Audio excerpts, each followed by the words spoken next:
welcome to episode 4 of the Free Roam podcast, the podcast where we explore the whole world of gaming with the people who make the games. And today I'm very, very excited to have on Henry Hoare, who is a indie game developer and a programmer at Akupara Games. Today he's on the show to talk about how he got into the industry, as well as his brand new game, Bloodwash. Bloodwash actually just got played by Markiplier, which is a big deal for any indie dev to get their game played by someone like that. And we're going to talk to him about that experience and what he learned from it. And we're going to talk about the process of making Bloodwash in general, what inspired him, where he gets his, creative style from. And then we're going to talk about some games in the last few minutes of the podcast and just see what Henry's been playing. So whether you're watching this on YouTube or listening on the different audio podcast platforms, I really hope you enjoy. Let's get into it. Hi, Henry. How's it going? Welcome to Free Roam. Would you like to introduce yourself? Sure, and thank you for having me. I'm Henry Hoare, with the unfortunately pronounced last name. I'm an indie game developer who's been releasing stuff for about 3 years now. I got started with releasing stuff with Scythe Dev Team, and then started collaborating with Jordan King / Black Eyed Priest Games. We just released Bloodwash, and my day job, I am a programmer at Akupara Games. Okay, great. So you have a full-time game dev job, and then you have a partner that you do some solo stuff on the side with. Right. That's awesome. So when did you enter the industry, and what kind of inspired you to join the industry in general? Hard to say when I entered the industry as what's the official marker. Not that I think it even really matters. But I figured out I wanted to do games right as I was applying to college. I had started to learn programming a year or so prior, and I had been playing games my whole life. I used to be really into studio art, drawing and painting and stuff. And all those things started just coming together and clicking, people make games. Maybe I can do that. So I started out college in a computer science program and hated it. It was just a lot of very straightforward and dry math. Yeah. With no context, with no larger context. So it lost my interest pretty easily. So then I transferred to a game development program at a college in Chicago, and wasn't super into it just because of the school. Everything I've done and learned for the most part that has made a big difference was outside of that. I released a demo of personal work. Just okay. Yeah. So I started doing small stuff on the side, released a demo of something on itch, your bog standard, 5-minute itch.io free, walking simulator horror game. But it got me talking to other people. That's how I linked up with Scythe Dev Team, who made Northbury Grove, and I worked with them on Happy Simple Burger Barn and the first 2 DreadX collections. And now they're working on a sequel to Happy Simple Burger Barn with Tiny Build that I think is coming out soon. And somewhere in there, I started working with Jordan too. Cool. Thank you for that. So to quick give abridged history. No, that's perfect. I'll dive into different parts of that. So basically, Free Roam is kind of a place for me to talk about video games with the people who make them. But my second, I think in my brain, it's more of the primary purpose of the podcast is I really want to interview people who are in the industry doing all the different aspects of making a video game, and kind of getting them to talk about how they got into it, so that we could kind of put out kind of a teaching material of how other people who are interested in the industry can get into it. So definitely really enjoy your story there. And one thing you said, which was, you found yourself learning more just from doing rather than sitting in class. And that's the importance of having a portfolio is something that I've heard a couple of my other guests say. Yeah, and it's very important. Yeah, that's arguably the only thing you truly need. There are definitely larger companies, probably some AAA studios, that really want you to have a degree, probably especially if you're looking to be an engineer or programmer. Mm-hmm. But definitely in the indie space and in a larger context, portfolio is what matters most. Right. Like no one's asking for your GPA or like your list of classes you took or so on. It validates me a little bit to hear you say that you thought your classes were dry. So I don't have any game development experience. I participated in a game jam as like an audio engineer kind of person, and that was my first taste of it. I just did that at the beginning of this year. Hugely eye-opening experience to how the whole process works. But programming, I took an intro to Java class in high school, and that was I just knew right away it wasn't really for me. But I've heard other people say Java is a terrible way to learn programming, so I don't know what to believe. But you validated Intro to me a little Java is bit. how I got started, like an Okay. online class in high school. Funnily enough, but I've taken a lot of intro to programming classes or seen a lot of intro programming classes. It's very easy to do poorly. Mm-hmm. It's frustrating how easy it is for people to get super turned off of programming if you have a bad intro class. So I get it. Why so many people are like, that is not my thing. Wow, Don't I'm talk so to me about it. validated. Thank you. So besides Akupara, your personal kind of style is this PS1 era Silent Hill looking horror games. What kind of like drew you to that style or genre? You use an Italian word that starts with a G that I'm not going to try to pronounce on Steam to describe. Giallo. Yeah. So what is all that? Can you walk me through that? Well, the PS1 style and the Giallo are two separate things. Giallo Okay. is an old style of Italian like thriller movie. Mm. So that's more talking about what story style Bloodwash has. Mm-hmm. They're like Italian slasher movies that are more caught up in the mystery and a twist of a big reveal towards the end of the movie. Okay. Which Bloodwash has. And the PS1 style, me personally, I was more drawn to it because of how much cheaper, faster, and easier it is to make. Mm-hmm. In college, when I was starting to experiment, like put together my own stuff, I was very quickly getting frustrated with, like, okay, even if I make something, me, like a designer programmer, it's going to look terrible. Mm-hmm. And that was making it hard to stay motivated while working on stuff. Right. Like, okay, like I can program these things, but it doesn't look right. You know, this is not what I envisioned. And a lot of that had to do with me imagining things as like modern AAA styled games.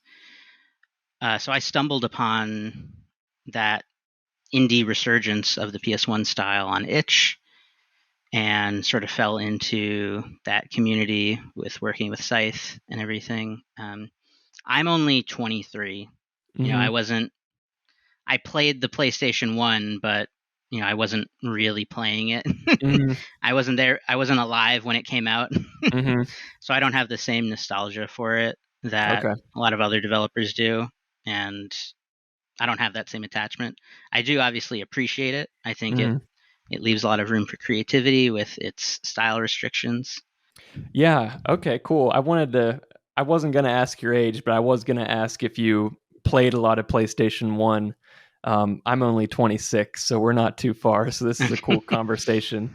On the technical side, how we don't have to get too technical in this podcast because I'm sure we could talk for hours, but you know, the reason graphics looked like that on the PlayStation 1 is a combination of a lot of things, draw Mm-hmm. distance, lower polygon counts for the, you know, lower specs of the systems. How do you like recreate that on a modern system? There's something about playing a game on a CRT TV and, you know, you can watch these YouTube videos where they go into the details of like, well, the artists knew that it was going to look blurry on a CRT, so the lines Right. actually look. If you were to play this in full resolution on an HD TV, you'd notice that the lines are jagged, but they didn't have to worry about that because back in the day, you played on a CRT and it was blurred anyway. So like, what Right. kind of technical tricks are you guys doing to pull it off? So with the stuff I've worked on, we haven't worried about really replicating the restrictions. We're Right. more replicating the aesthetic. But there are definitely a section of indie developers that do try really hard to replicate the restrictions and limit themselves to that, Mm, just to force that creativity upon themselves. that's cool. And they're making just as cool stuff. But like in Bloodwash has a couple filters. It has a VHS filter and a CRT filter that we put over the screen that people can turn off if they don't like it. But all that stuff is replicated or faked through shaders and Mhm, screen filters, post-processing stuff, mhm, uh, to try to bring it as close to that old look as possible. mhm. Cool. So let's talk more about Bloodwash. So Bloodwash, for those listening who don't know, came out on Steam about a month ago, I believe, a couple Yeah, weeks. just over a Um, month ago. and just within the last week, Markiplier played it on his YouTube channel, a full 50-minute edited playthrough, which is a huge deal. And we're going to get into that separately. Can you bring people quickly up to speed on what Bloodwash is and like how long was it in development, that sort of thing? Sure. So Bloodwash was in development for about a year, and Bloodwash is a first-person PS1 styled horror game. You play as a pregnant college student named Sarah, who has a job interview in the morning, needs to do laundry because her deadbeat boyfriend is drunk, and the washing machine in her building is broken. So she needs to go to the 24/7 laundromat in a little strip mall plaza on the outskirts of town. And coincidentally, there is a serial killer on the loose targeting pregnant women. Oof. So you need to get your laundry done. Eventually, eventually you become more and more aware of this killer and what's going on. But a majority of your time is spent waiting to do your laundry. So that's hilarious that I'm going to make an assumption here about the end of the game, but I'm assuming that the gameplay involves not only avoiding the killer, but sticking to your original plan of getting your laundry done as well. Or does she give up the laundry?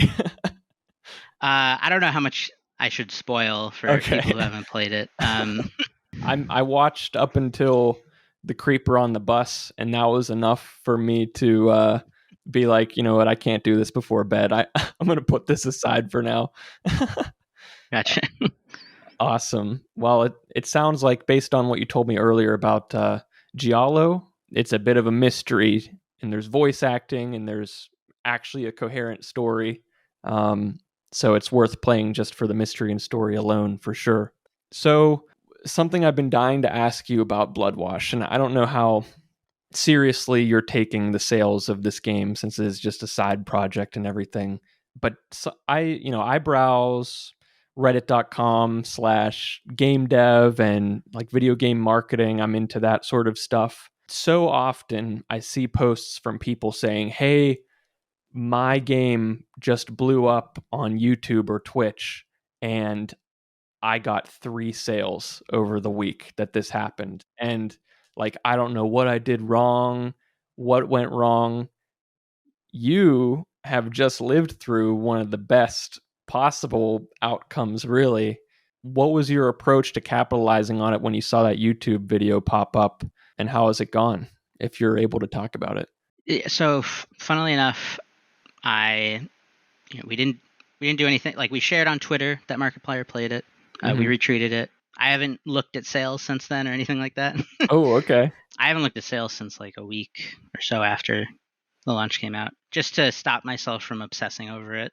And it's also not the first time someone like Markiplier has played something I've worked on. Oh, cool.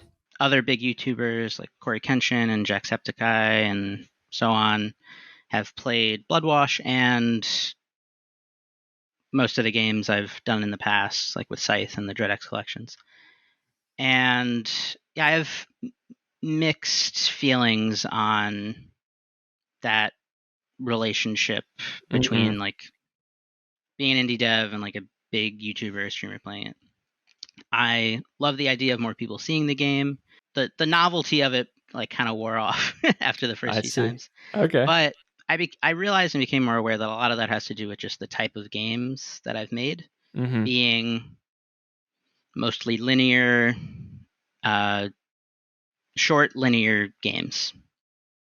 In that there isn't inherently a lot of replay value in the games I've made, and so if you, for the most part, if you watch someone play it, you've experienced the game. Bloodwash has a big middle section that's more open-ended in how you and what you do and how you spend your time. So it has a bit more replay value there. There's a lot of optional stuff to find. But stuff I've made in the past, it is very like do this, then this, then this, and that's it. That's the game. You've seen the story. You'll see, odds are, like increases in traffic and spikes and stuff like that. But for those types of games, you're probably not going to see sales.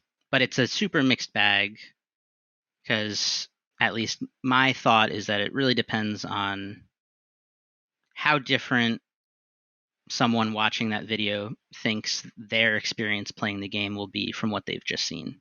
And also, I know a lot of people watching those videos don't necessarily play those games at all and just watch people play the games, and that's what they enjoy doing. They don't necessarily enjoy playing the games themselves. So there's a big disconnect in the logic there initially. Like, oh, like huge visibility boost on this game. Why didn't all these people that watched the video buy the game? Or why didn't even half the people that watched the video buy the game? It's just that was never going to happen. That's just not what they're looking for. Right. That's great that you had that mentality like going into it. You kind of knew what to expect, because a lot of the people that I see on these forums and on Reddit, they're just like heartbroken at the fact that the views didn't turn into sales. I mean, you said it perfectly, the reason why it didn't happen. A lot of them watch the personality more than the game. So, but let's spin it as, how can we learn something from this, or how can someone else learning something from this? Say someone's making a relatively linear game, whether it be horror or not, and they really do need a little bit of sales, or they at least want to know how they can capitalize on something like that. I liked your point about how in the middle of the game there's kind of a non-linear section. Even in a linear game, you could maybe add some sort of gameplay element that makes people want to try it themselves. Post-launch of the game, I know you said you haven't messed with the Steam administration side too much, but sales are very important. Being able to put the game on 10 or 20% off as soon as that video goes out is going to entice more people to play. Anything else you can think of that you would add from a development side?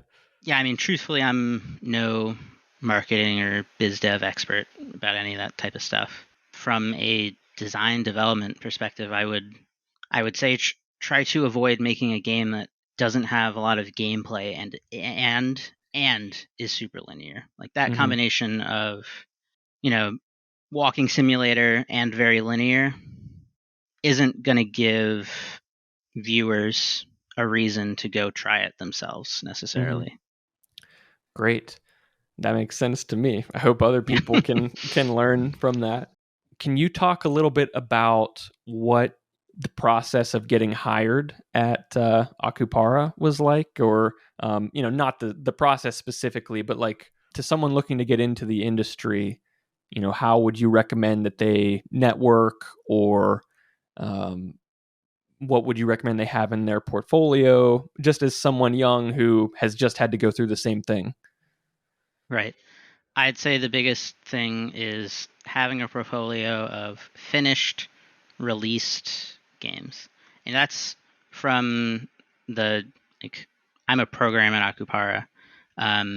It's different if they're hiring an artist or a writer. I can't speak to that. But I know part of my appeal to being hired was I had released several games. I had just pitched and done a publishing deal with Scythe for Tiny Build. So I had a lot of very real, tangible experience that I could say, yes, I know how to do XYZ things. I've finished, shipped, supported these products. That's always the hardest thing to find, I think, in recent graduates or people new to the industry, is having released games. A lot of people have prototypes or You're right. demos or anything. Right. I would say avoid calling something a demo unless you're sure it's a demo. Just call it a small game. Like, yes, this is that long, it's done, but it's finished, and I released it. People played it. Yeah, that is a huge deal. The actual releasing of a game. I've heard people say that they've been working on this game for 5+ years in their free time, and it's like at some point you have to learn when to end it, and that's tough for a lot of people to do. Two developers that I know personally in Pittsburgh, their company's called Alchemedium, and they just released their first game called A Tofu Tale, and it's a really kind of niche hardcore puzzle game. And you could listen to that podcast and we talk about everything that they learned, but that was definitely one of the biggest things, like having to tell an artist, like, hey, this we really love this world you designed, but the game is getting way too big right now, we have to remove this. Learning when and how to cut their losses in the development process was like tough for them. But now going into their second game, they are going into it with a completely new mindset, and they learned a lot from that process. And that game was developed over many years via part-time work, so they learned a lot from that. And I helped them do some of the marketing, and I made the trailer for that game for them, which is how I know a little bit about Steam sales and that sort of thing.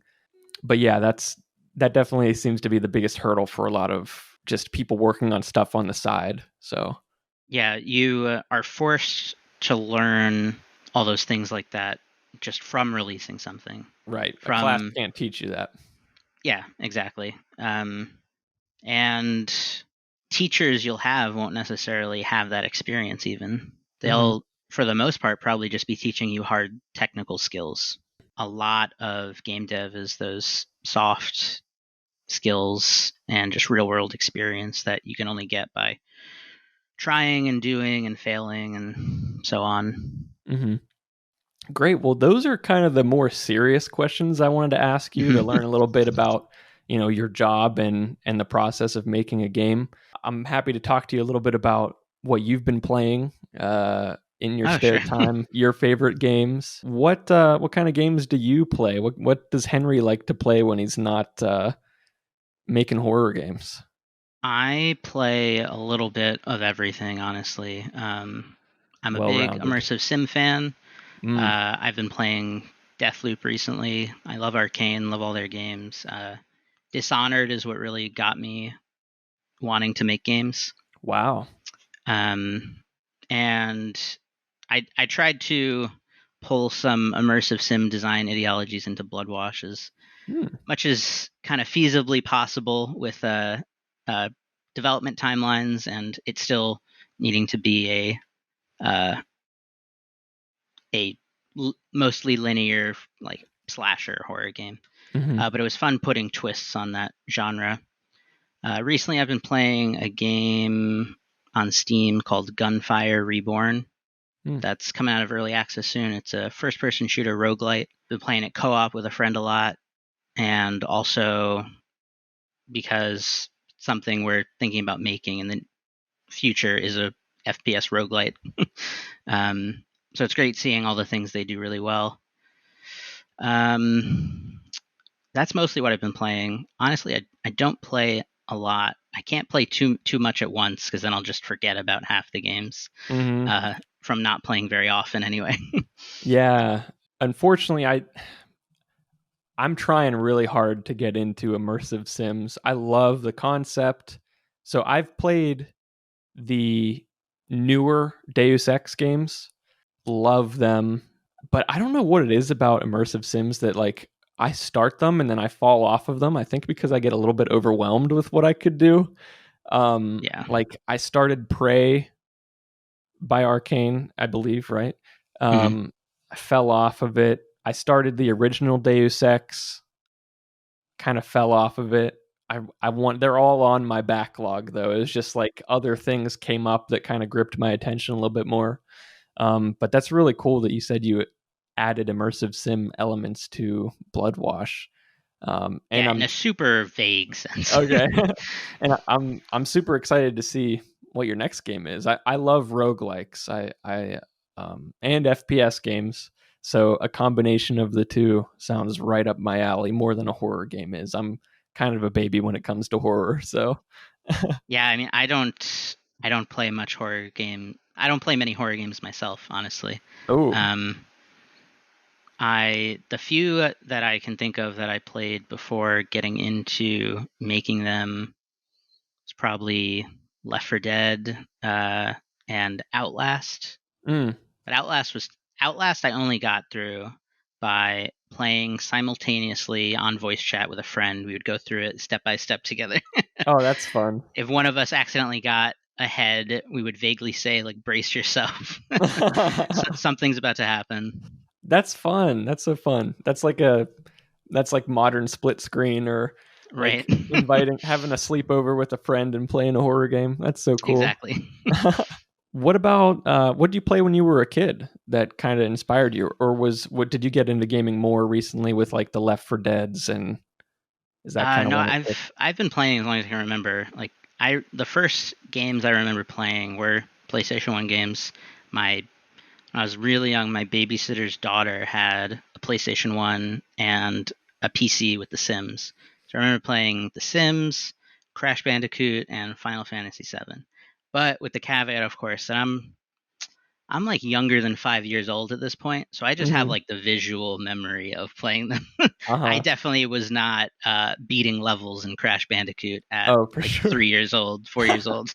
It's a similar story for me. I started playing like PS1 between the ages of like 3 and 5, and I hardly remember it, but my parents and grandparents would tell me playing Spyro, a lot of the enemies in Spyro would scare me. And I would like run over and hand the controller to them, and they would flame the enemy, and then I would keep wandering around. In a similar vein, my babysitter's husband at that same time got me super into horror movies. Ooh. So, yeah, I don't think my mom was super happy about that at the time, but I I developed a thick skin in that sense that I was watching like Friday the 13th at like younger than 5 years old and so on. Child's Play with Chucky. Oh, no way. I could not. I could never have done that. That's awesome. Well, thanks, Henry. I think that's really about all I had. Where can people like follow what you do, and get involved with the games that you make? So Bloodwash is out on Steam now. It's also available on itch.io, and it's currently in a bundle for Public Combo's Halloween sale. You can get it with a bunch of other really great indie horror games that I strongly recommend. You can find me on Twitter at Henry Hoare, the number 8. And you can find my co-developer for Bloodwash, Jordan King, at Lego My Giallo on Twitter. Awesome. Oh, and what's Akupara working on right now? I am working on a secret, unannounced horror game. Cool. The most I can say is that it's a horror game. Right up your alley. Awesome. Thanks a lot, Thank Henry. you. I really appreciate I really appreciate you coming on. I learned a lot.